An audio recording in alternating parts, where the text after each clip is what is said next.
আসসালামু আলাইকুম। প্রতিদিনের মতো কাজ শুরু করলাম রান্না করতে। মাছ ভাজবো, কড়াইতে দিলাম তেল, তেলটা গরম হয়েছে, দিলাম মাছটা উল্টিয়ে পাল্টে একটু ভেজে নিব। মাছটা ভাজা হয়ে গেছে, পরে এখন তুলে নিব।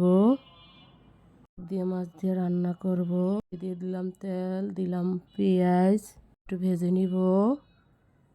ভাজা হয়ে গেছে, দিলাম একটু রসুন বাটা, জিরা বাটা, লবণ, হলুদের গুঁড়া, মরিচের গুঁড়া,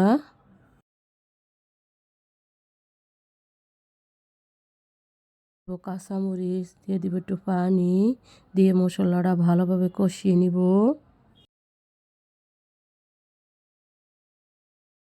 মশলাটা কষানো প্রায় হয়ে গেছে, এখন শাক দিয়ে দিব।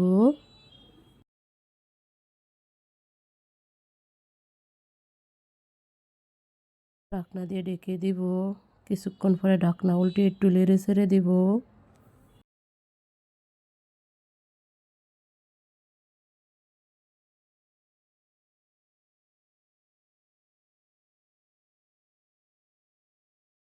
একটা মজে গেছে প্রায়। এখন মাছ দিয়ে দিব। মাছ দিয়ে একটু কষিয়ে নিব। কষানো হয়ে গেছে, এখন পানি দিয়ে দিব। তরকারিটা বলক আসছে। তরকারিটা প্রায় হয়ে গেছে, এখন তুলে নিব।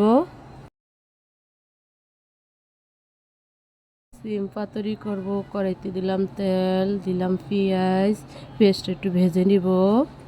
ভাজা হয়ে গেছে, দিলাম রসুন বাটা, জিরা বাটা, লবণ, হলুদের গুঁড়া দিলাম, মরিচের গুঁড়া দিলাম।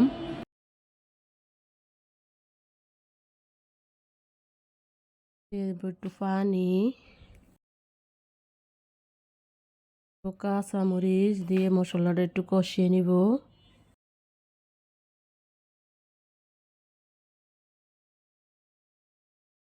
মশলাটা কষানো হয়ে গেছে, দিয়ে দিব সিম, আলু, এভাবে নেড়ে ছেড়ে দিব।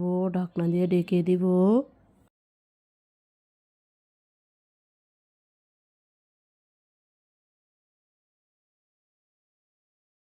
কিছুক্ষণ পরে ঢাকনা উল্টে একটু নেড়ে ছেড়ে দিব। এটা কষানো হয়ে গেছে, এখন পানি দিয়ে দিব। ঢাকনা দিয়ে ঢেকে দিব। উল্টে একটু নেড়ে ছেড়ে দিব।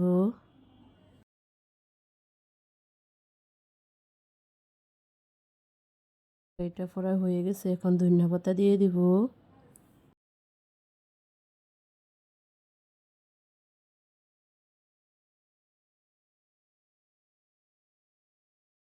পাতা দিয়ে এখন তুলে নিব। আজকের মতো এখানেই শেষ। আসসালামু আলাইকুম।